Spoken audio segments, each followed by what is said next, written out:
America అధ్యక్ష ఎన్నికల్లో కీలక పరిణామం చోటు చేసుకుంది. ప్రస్తుత అధ్యక్షుడు డెమోక్రటిక్ పార్టీ అభ్యర్థి జో బైడెన్ ఎన్నికల బరిలో నుంచి తప్పుకున్నారు.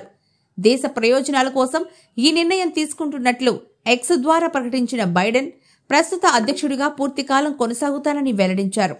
వయోభారంతో బాధపడుతున్న బైడెన్ అధ్యక్ష రేసు నుంచి తప్పుకోవాలంటూ సొంత పార్టీ నేతలే కొంతకాలంగా ఒత్తిడి చేస్తున్నారు. ఈ విషయంలో ఆయనపై చాలా మంది బహిరంగంగానే విమర్శలు చేస్తున్నారు. దీనికి తోడు ఇటీవల ఆయన కోవిడ్ బారిన పడ్డారు.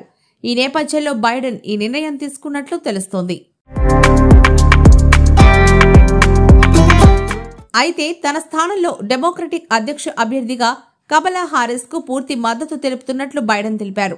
తన అమెరికా అధ్యక్ష నామినేషన్ను ఆమోదించకూడదని నిర్ణయం తీసుకున్నానన్న ఆయన మిగిలిన పదవీ కాలానికి అధ్యక్షుడిగా ఉండి విధులపై పూర్తి దృష్టి సారిస్తానని పేర్కొన్నారు.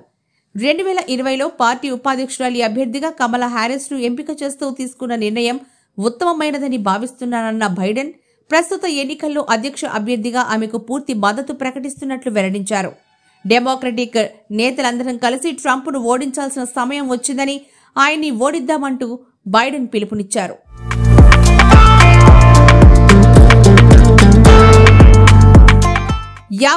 ఏళ్ల కమలా హారిస్ డెమోక్రటిక్ క్లబ్ అభ్యర్థిగా ఆమోదిస్తే అమెరికా ఎన్నికల చరిత్రలో సంచలన నిర్ణయం కానుంది. ఓ ప్రధాన పార్టీ అధ్యక్ష అభ్యర్థి రేసులో నిలవనున్న తొలి ఆసియా సంతతి మహిళగా ఆమె చరిత్రకెక్కనున్నారు. అయితే ఆమెను పార్టీ తమ అభ్యర్థిగా అంగీకరిస్తుందా లేదా అనేది ఇంకా స్పష్టత లేదు.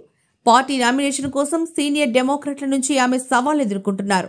అయితే ఇప్పటికే చాలా మంది నేతలు బైడెన్ కు బదులుగా కమలా హారిస్ ను నిలబెడితే ట్రంప్ ని ఓడించగలమని విశ్వాసం వ్యక్తం చేశారు.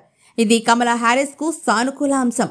మరోవైపు బైడెన్ అధ్యక్ష రేసు నుంచి వైదొలిగి కమలా హారిస్ ను ప్రతిపాదించడం పట్ల రిపబ్లికన్ అభ్యర్థి మాజీ అధ్యక్షుడు ట్రంప్ స్పందించారు. కమలా హారిస్ ను ఎదుర్కోవడం తనకు చాలా సులభమని పేర్కొన్నారు.